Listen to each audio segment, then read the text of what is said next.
Naglagay ang lola ng hidden camera sa loob ng bahay para hulihin ang pangbababae ng asawa. Mas masahol pa pala ang kanyang matutuklasan. Ako si Maria at ito ang aking kwento.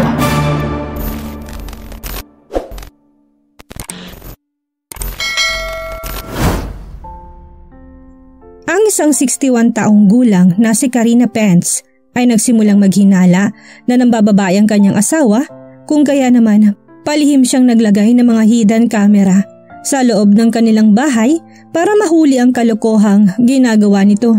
Mas masahol pa pala sa inaakala ang kanyang matutuklasan. Para ipagdiwang ang ika-61 na kaarawan ni Karina ay nagkaroon ng malaking party sa loob ng kanyang bakuran. Ilang araw na ang lumilipas. Palagi niyang iniisip noon na maaga siyang mamamatay. Nasasabi niya ito sa kanyang sarili simula nang matuklasan niya na meron siyang sakit na cancer. Nadiskubre niya ito noong siya ay edad 45 pa lamang. Ngunit napatunayan niyang mali ang kanyang iniisip dahil umabot pa siya sa edad ng 61 at yun ang labis niyang pinagpapasalamat. Noong gabing iyon ay dumalo din ang kanyang mga anak na nagmula pa sa malalayong lugar. Dumating ang mga kapatid ng babae na kasama niyang inalala ang mga karanasan nila noong kabataan. Malaki ang paghanga nila sa kanilang kapatid na si Karina dahil sobrang bait nito sa kanila at palaging bukas ang palad sa tuwing nangangailangan sila ng tulong. Ganon din ang mga malalapit na kaibigan ay hindi lumiban sa nasabing selebrasyon. Maliban lamang sa kanyang asawa na wala sa gabing ginanap ang kanyang kaarawan. Nalasing ang karamihan at masayang nagsasayawan. Maririnig ang malalakas na tawanan na sumasabay sa tugtugin mula sa mga bisita ni Karina. Paroon at parito din ang mga bata sa pagtakbo habang ang mga matatanda ay ninanamnam ang masasarap na champagne at ilang tagay ng tequila. Matagal nilang hindi nakita ang isa't isa kung kaya naman makikita rin sa kanila ang pagkasabik sa presensya ng bawat isa. Isa itong masayang reunion sa pagitan ng mga kamag-anak at kaibigan. Masaya si Karina ngunit sa kabila noon ay hindi siya mapakali sa tuwing titingin siya sa grupo ng mga tao at hindi niya doon makita ang asawang si Pablo. Katakatakang wala ang kanyang asawa. Pagkatapos ng lahat-lahat ng pinagsamahan nilang dalawa sa loob ng mahabang panahon. Naaalala niya pa na palagi siya nitong sinusurpresa sa pamamagitan ng pagbibigay ng bulaklak, chocolates o hindi kaya ay pabango sa ganitong ka-espesyal na okasyon. Nang gabing iyon, pinili ni Karina ang sets ng mga alahas na iniregalo sa kanya ni Pablo noong ika-30th anniversary nila bilang mag-asawa. Naalala niya pa na kaya yun ginawa ng asawa dahil iniisip nitong may taning na ang kanyang buhay. Ngunit agad namang sinabi ni Pablo na isa yung kalokohan. Itigil mo na lang yung pagiging mapamahiin mo, mabubuhay ka pa ng matagal. At itong mga alahas na to ang magpapaganda sa'yo habang nabubuhay ka sa mga darating pang taon. Isang financial advisor ng insurance company si Pablo. Naintindihan niyang madalas itong umalis ng alanganing oras dahil sa kanyang trabaho. Pero ng oras na yon ay nag-alala siya ng madilim na ay hindi pa rin ito nagpapakita sa kanya. Idagdag pa na importante ang araw na yon para kay Karina. Bago siya kantahan, ng happy birthday ay nagpunta si Karina sa kanyang ate at ipinagtapat dito na kanina pa siya hindi mapakali. Hindi sumasagot ang asawa niya sa tawag at wala rin siyang natatanggap na text galing dito. Sa bawat araw na lumilipas noon ay palaging sumasagi sa isip ni Karina ang pag-i-imagine sa sariling kamatayan. At ngayon ay hindi maalis sa kanyang isipan na hindi kaya ay may kakilakilabot na nangyari sa kanyang asawa? Ganun pa man ay tiniyak sa kanya ng ate niya na paparating na ang kanyang asawa at normal lang na hindi nito masagot ang tawag niya. Marahil ay kasalukuyan itong nagdadrive sa madilim na kalsada. Sigurado ako na maya-maya lang ay maglalakad ng asawa mo sa pintuang yan at bigla ka na lang iso-surprise. Kilala mo naman ang asawa mo, sobrang hilig manggulat. Dahil sa sinabi ng kapatid ay naiisip ni Karina na baka nga masyado lang siyang nag-aalala at nag-iisip ng mga walang kwentang bagay. Nagsimula na ulit siyang makipagkwentuhan at makipag-inuman. Sinubukan niya ring makipaglaro sa kanyang mga apo para abalahin ng kanyang sarili. Pero sa kabila ng lahat, habang papalalim ang gabi, ay mas lalo lamang nadadagdagan ang kanyang pagkabalisa. Ilang sandali matapos ihain ang kanyang birthday cake, ay saka lamang siya nakatanggap ng text galing kay Pablo. Mahal ko, pasensya ka na kung wala ako ngayon sa tabi mo. Mas marami pa palang trabaho nakaabang dito sa akin sa opisina kaysa sa akala ko. Pero huwag ka mag-alala, pangako, babawi ako sa'yo. I love you. Pagkabasa sa message nito ay sinubukan ni Karina na hindi magdamdam. Naging mas magandang party kaysa sa kanyang inaasahan. Pero masasaya sana siya kung nasa tabi niya ang kanyang asawa. Maghahating gabi na nang magpaalam ang huling bisita ni Karina. Pumasok na siya sa loob ng bahay para matulog at magpahinga. Naalimpungatan siya nang marinig niya ang tunog ng tubig mula sa shower ng banyo. Pasado 3:00 na noon ng umaga at maya-maya pa ay nakita niyang naglakad si Pablo mula sa CR at wala itong imik na humiga at natulog. Napansin ni Karina na tila pagod na pagod ito kaya nagpasa siyang wag na magsalita at hayaan itong magpahinga. Ngunit sa tanang buhay niya ay noon lamang umuwi ang asawa ng ganun ka-late. Tanghali na nang magising si Pablo kinabukasan. Habang naghahain ng pagkain ay nakita niyang asawa na lukot pa rin ang mukha at inaantok. Tinanong niya ito kung ano ang nangyari sa trabaho. Hinihintay kong dumating ka para mag-celebrate kasama yung mga kaibigan at kamag-anak natin. Pero hindi ka dumating, sabi niya. Pwede ba, wag mo na lang muna akong usisain at tanungin ng kung ano-ano. Hindi mo ba nakikita? Pagod na pagod pa rin ako. Pagkasabi nun ay tumalikod na ito at bumalik sa kanyang silid. Hindi na ito umupo para kumain ng tanghalian kasama si Karina. Sa sumunod na linggo ay tila iniiwasan ni Pablo ang kanyang asawa. Late na siyang umuwi pagkagaling sa trabaho at ikukulong ang sarili sa kwarto sa loob ng mahabang oras. Sa tuwing kakatukin siya ni Karina para kumain ng hapunan, ay bahagya lang itong sasagot pero hindi ito aalis sa higaan. Naisip ni Karina na baka may nangyayari sa insurance company na hindi nagustuhan ng lalaki. Pero wala naman itong sinasabi sa kanya. Kapag sinusubukan naman niyang magtanong ay sasabihin lang nitong napapagod siya o hindi kaya ay wala sa mood at kailangan niya lang ng pahinga. Sinusubukan naman ni Karina na unawain ang kanyang asawa at bigyan ito ng space pero kakaiba ng kutob ng kanyang nararamdaman. Kahit na noong palagi niyang naiisip ang kanyang kamatayan ay hindi siya nakakaramdam ng ganito. Dumaan pa ang ilang linggo at nang hindi pa rin nagbabago si Pablo sa pakikitungo sa kanya ay tinawagan na niya ang kanyang Ate Brenda. Habang kinakwento niya ang lahat na nangyari ay nanginginig siya at pigil na pakawalan ang kanyang mga luha. Matyaga namang nakikinig ang kanyang Ate Brenda at sinusubukang unawain ang kapatid. Ayaw niya akong kausapin, ate. Palagi lang siya nagkukulong sa kwarto. Di ba dati hindi naman siya ganyan? Kilala mo si Pablo, ate. Mababaliw na ako. Ano bang dapat kong gawin? Dapat na ba akong mag-alala? Nag-isip si Brenda ng ilang segundo bago sumagot. Sinabi nito na nakapagtataka talaga na hindi nakadalo si Pablo sa birthday party noong nakaraang linggo. Lalo na at kilala nila itong hindi rin nagpapahuli pagdating sa mga friends at family gatherings.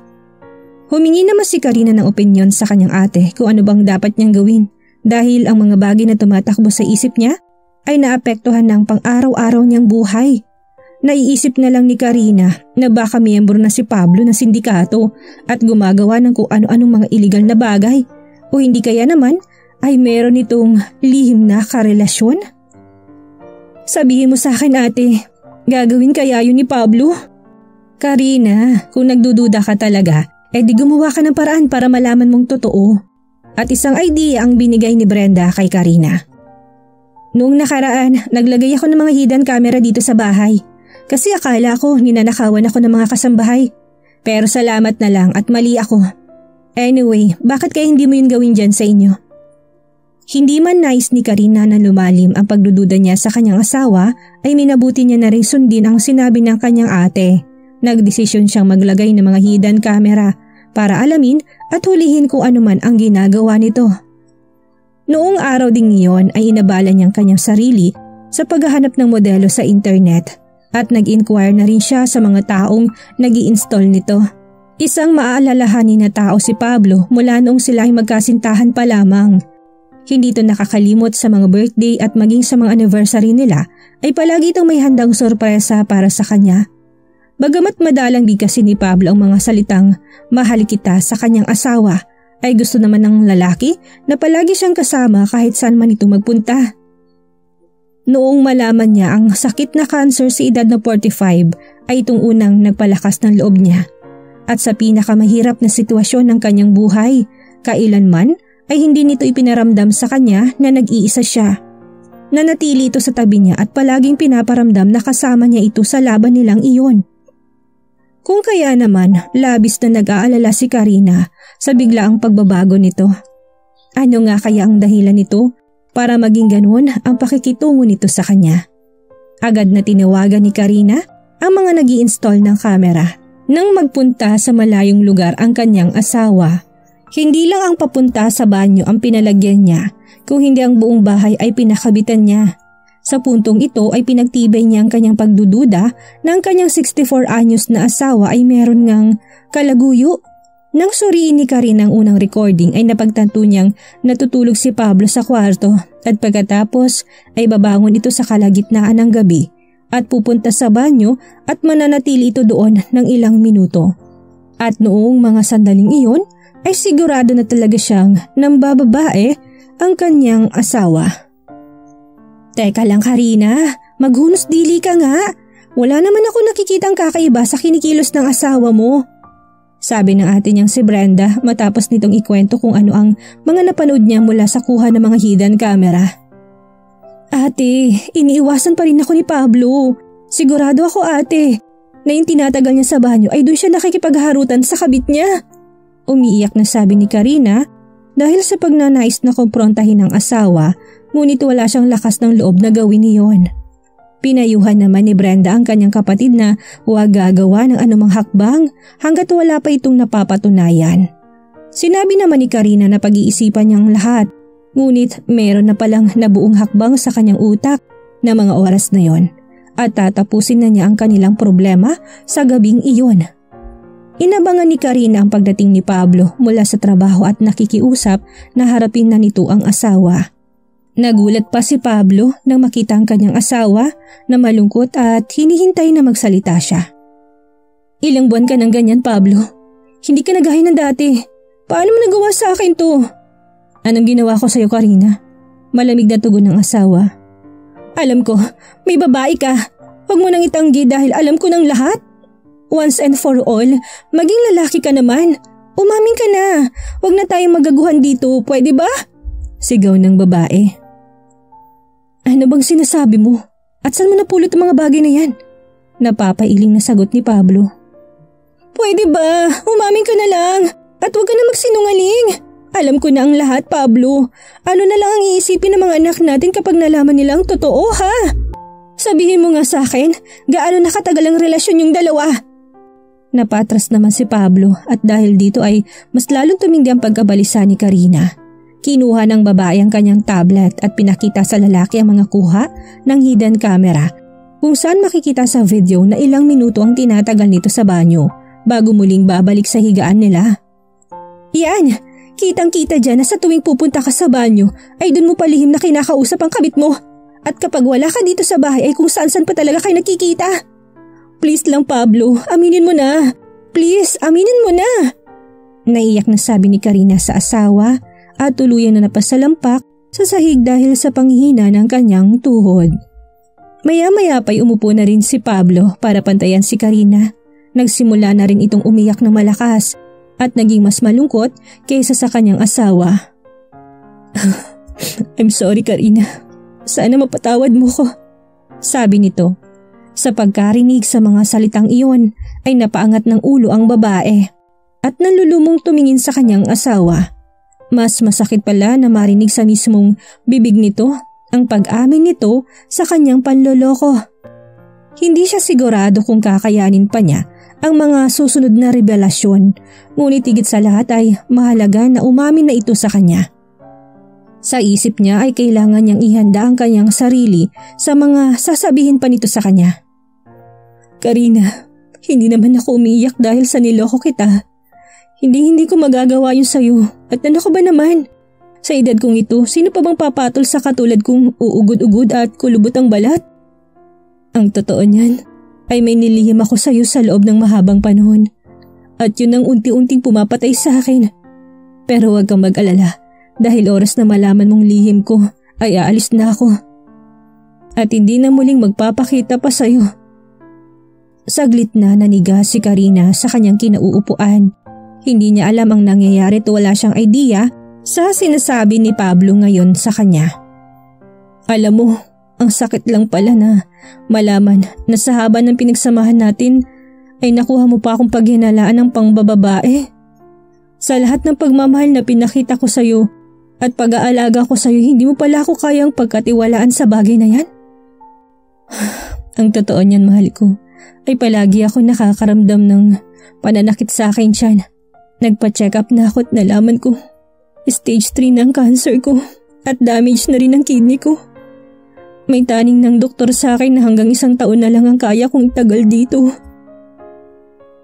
Ito ang dahilan kung kaya naman ay nilunod ni Pablo ang sarili sa pagtatrabaho para makaipon ng maraming pera para sa kanyang asawa. Sinabi niya na ang mga gamot na iniinom niya para mabawasan ang nararamdamang sakit ay nagdudulot sa kanya ng labis na pagkaantok at nagiging dahilan ng mahimbing na pagtulog. Kung kaya naman ay madalas siyang magkulong sa opisina para hindi mabunyag nito ang kanyang sekreto.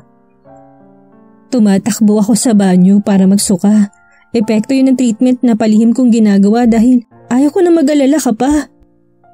Naisip mo na ito noong nagkasakit ka at alam kong hindi yun mangyayari. At ngayon, ilang buwan na lang ang taning ko ay ayoko na maging pabigat pa sa'yo. Natulala na lamang si Karina sa mga inamin sa kanya ni Pablo. At dahil walang ni anumang maapuhap na sasabihin ay agad niya itong niyakap at sabay silang umiyak na malakas. Nang sabihin ng lalaki na aalis siya para hindi na mahirapan si Karina sa pag-aalaga sa kanya, ay mas sinigpitan nito ang niyakap sa kanya at sinabing iisip sila ng paraan para paglabanan ng magkasama ang sitwasyong iyon, gaya ng ginawa nito noon sa kanya. Nakiusap si Pablo na wag nang ipaalam sa iba ang tungkol sa kanser niya para maging pribadong huling buwan niya sa buhay. Ngayong alam na ni Karina ang lahat, ay wala nang dahilan para itago pa ni Pablo ang lahat ng kanyang nararanasan. Sa sumunod na araw ay nagpasya silang sabihin ito sa kanilang mga anak at hiling na sana'y wag nang lumabas pa sa pamilya ang malungkot na balitang yun. Sinubukan nilang magpatingin sa ibang doktor, ngunit nanlumo sila nang malaman na wala ng pag-asang mga kidney ni Pablo. Umuwi ang mag-asawa sa kanilang bahay at mula sa mga oras na yon ay mas naging mas malapit pa sila sa isa't isa. Hanggang sa mga huling araw ng lalaki. Habang nakahiga sa kama ay nagpasalamat si Pablo kay Karina sa pananatili nito sa tabi niya. Mahal kita, Karina, at ikaw lang ang mamahalin ko hanggang sa huli kong hininga. Mahal din kita. Mahal na mahal kita, Pablo, alam mo yan. At pagkatapos ay pinikit na nila ang kanilang mga mata habang mahigpit na magkayakap. At hanggang sa makatulog ang dalawa na hindi alam kung ano man ang naghihintay sa kanila kinabukasan, kung hindi ang katiyakang hinding-hindi nila pababayaan ang isa't isa habang sila ay nabubuhay.